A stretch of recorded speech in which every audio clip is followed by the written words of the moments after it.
आ रही है जी। प्रोफेसर यादव। मानी जी, मंडल कमीशन की रिकमेंडेशन में 3700 जातियां हैं और हर उस जातियों में हर धर्म के लोग हैं। गुजरात स्टेट में भी 25 जातियां ऐसी हैं जो ओबीसी में आती है और मुस्लिम में। तो क्या भारतीय जनता पार्टी भी मुस्लिम का आरक्षण दे रही है? अगर कोई मुस्लिम जाति के आधार पर आरक्षण के अंदर आता है उसे देने में क्या दिक्कत है? मैं आपको फिर बता रहा हूं, भारतीय जनता पार्टी ने जिस तरह से प्रायोजित तरीके से आरक्षण को खत्म किया है, पहली बात तो प्राइवेटाइजेशन किया। जब नौकरी होगी नहीं तो आरक्षण कैसे होगा? मैं आपको बताता हूं, मैं जवाहरलाल नेहरू विश्वविद्यालय, आपका दिल्ली विश्वविद्यालय, national law university, IIT, NIT, IIM, इन सब की शिकायत मैंने खुद राष्ट्रीय पिछड़ा वर्ग आयोग में की है, जहां पर NFS लगा करके लोगों को बाहर करने का रास्ता दिखाया गया है। NIT दिल्ली में 2 बार इंटरव्यू हुए प्रोफेसर पे, और जिसका API 750 से भी ज्यादा था उसका सिलेक्शन नहीं हो रहा है और 350 API वाले का सिलेक्शन भारतीय जनता पार्टी लोग कर रहे हैं। ये बहुत प्रायोजित तरीके से कर रहे हैं। भारतीय जनता पार्टी हमेशा से आरक्षण के विरोधी रही है। जब मंडल कमीशन लागू करने की बात थी तो भारतीय जनता पार्टी के वरिष्ठ नेता अडवाणी जी उसके विरोध में अब राम रथ लेके निकल गए थे ताकि जनता को गुमराह किया जा सके। आप मुझे बता दीजिए, अगर सामाजिक बिहार में तो लालू प्रसाद यादव ने मुद्दा भी बनाया था, वो मोहन भागवत के जिस बयान का जिक्र कर रहे थे थोड़ी देर पहले जवाद साहब, और इसी को मुद्दा भी बनाया था लालू जी ने। लेकिन इस बार इंडिया गठबंधन की जो मुश्किल है वो भी थोड़ी सी खड़ी करते हुए नजर आते हैं लालू यादव, जब गुगली फेंक देते हैं वो तीसरे चरण से ठीक पहले। और ऐसी बात तो अभी तक अखिलेश यादव भी करते हुए नजर नहीं आ रहे थे, जैसे अंतिम चरण आते आते तक वो करते नजर आने लगे, या फिर कांग्रेस तो बिल्कुल ही बच रही थी इस पर कुछ भी कहने से।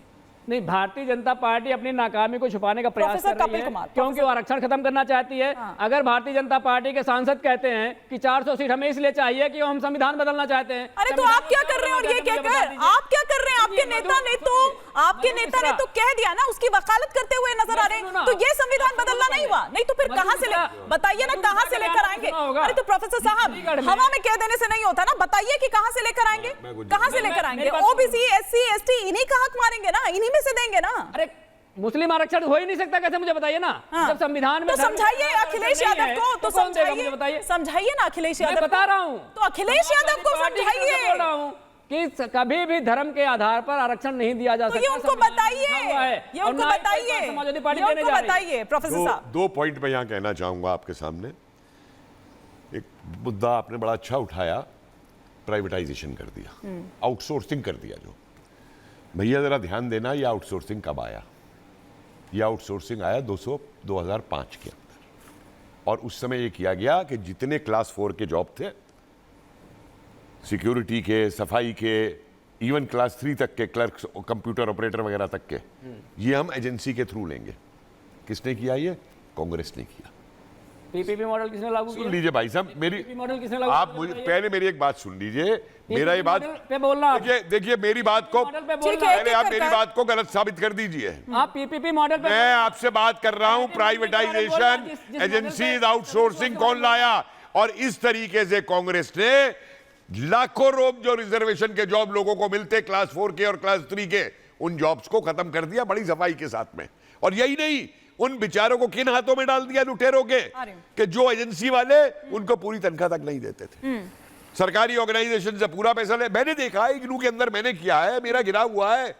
जो बेईमान कर्मचारियों थे उन्होंने मेरा घिराव किया इस बात को लेकर के, जब मैंने कहा कि नहीं, इनकी तनख्वाह बैंक में जाएगी, एजेंसी में इस तरीके से नहीं जाएगी, चेक के थ्रू। क्या बात कर रहे हैं? और दूसरी बात एक मैं पूछूं इनसे, संविधान को हम सब मानते हैं ना, अलीगढ़ मुस्लिम विश्वविद्यालय क्या है?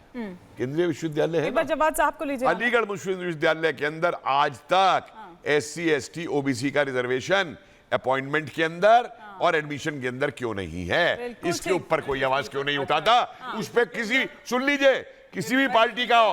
अब भैया आप शेर सुनाते हैं ना, एक लाइन मेरी भी सुन लीजिए, एक लाइन मेरी भी सुन लीजिए। जो आप सुना रहे थे ना कि चोरों की बस्ती में दरोगा को ढूंढते हो, यहाँ जो आया वही डकैत हो गया। ये तो बिल्कुल सही कहा आपने। और सुनिए, ये तो बिल्कुल सही और कहा। सुन लो, डकैती हो रही है 2014 से। अरे आगे की सुन लो ना। अच्छा हुआ माना डकैती। अरे अगली लाइन भी सुन लो ना।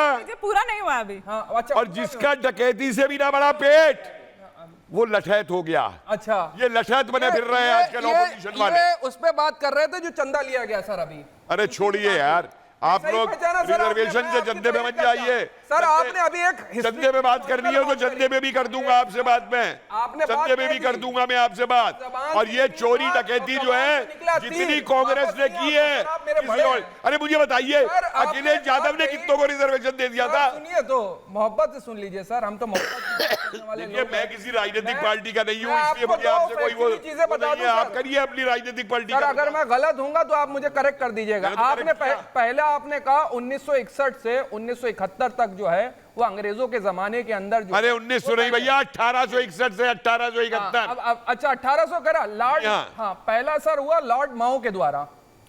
लॉर्ड माओ के द्वारा तब हुआ जब भारत, पाकिस्तान, बांग्लादेश, अफगानिस्तान ये मिला हुआ था, जब पहला हुआ 1872 के आसपास रिलीज हुआ है ना। उसके अंदर जो जातियां आपने कही, क्योंकि पाकिस्तान तो भारत का उस वक्त हिस्सा था, पहली अफगानिस्तान भी सेंसस हिंदुस्तान में कब हुई था, था? और लॉर्ड माओ के द्वारा जो कराया गया वो दो आधार पे सर था। आप सर बता दीजिए, correct me if I am wrong sir, आप बता दीजिएगा उसमें कितने % मुस्लिम थे उस वक्त भी, जो उस वक्त आज का हुआ बनाया जाता कि मुसलमानों की आबादी बढ़ रही है, उससे लेकर तमाम डिबेट हो रही। जिस वक्त भारत, पाकिस्तान, अफगानिस्तान, बांग्लादेश ये सब पूरा अखंड भारत था, उस वक्त भी देश के अंदर मुसलमान माइनॉरिटीज के अंदर थे। ठीक है। आज नहीं है, और आज भी उसका हुआ करा, ये जो हुआ क्रिएट करा जा रहा है तो ठीक, वरना फिर मैं अश्विनी मिश्रा जी का जरा रुख करती हूँ, क्योंकि प्रोफेसर धर्मेंद्र यादव ये मान भैया रहे हैं। सिखों को रिजर्वेशन देने की बात क्यों नहीं करते? बात करें। जैनियों को क्यों नहीं करते? बौद्धों को क्यों नहीं करते? सर, सिर्फ मुस्लिम रिजर्वेशन की बात क्यों होती है, मुझे बताइए। ये क्या वोट पॉलिटिक्स नहीं है? रिजर्वेशन की बात नहीं हो रही सर। पासमानदा का कार्ड लेकर के कौन आया? यही भारतीय जनता पार्टी के ले गए। पासमानदा की रट लगाई, उसके बाद वो कार्ड नहीं चला, और ना आज तक मुसलमानों को इन्होंने टिकट देकर के पॉलिटिकल रिप्रेजेंटेशन दिया भारतीय जनता पार्टी के लोगों ने।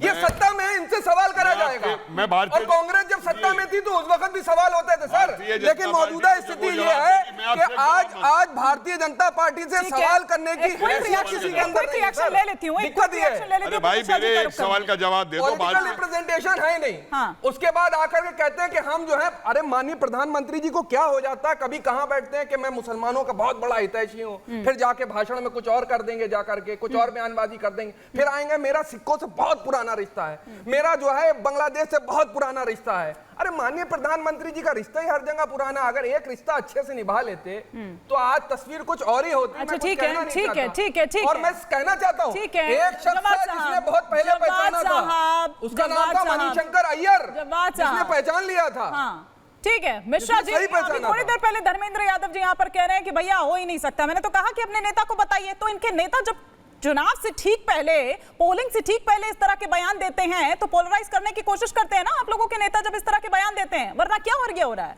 वोट बैंक की राजनीति हो रही है। चलो कम से कम हिमानी जी आपने ये तो माना कि विपक्ष जो है अपीजमेंट की जगह पोलराइजेशन की पॉलिटिक्स करने लगा है। हालांकि ये बहुत बार इल्जाम भारतीय जनता पार्टी पर लगता रहा, क्योंकि पोलराइजेशन की पॉलिटिक्स भारतीय जनता पार्टी ही करती रही है। रही बात परिवर्तन की, हिमानी जी, परिवर्तन संसार का नियम है।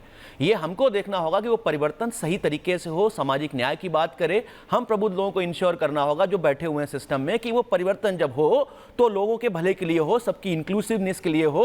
भारतीय जनता पार्टी सबका साथ सबका विकास की बात तो करती है, बट मुसलमानों को अपना क्यों नहीं मानती? क्या वो देश का हिस्सा नहीं है? अगर उनको रिजर्वेशन मिलता है, सामाजिक तरीके से मिलता है, संवैधानिक तरीके से मिलता है, तो उनके पेट में दर्द क्यों होता है?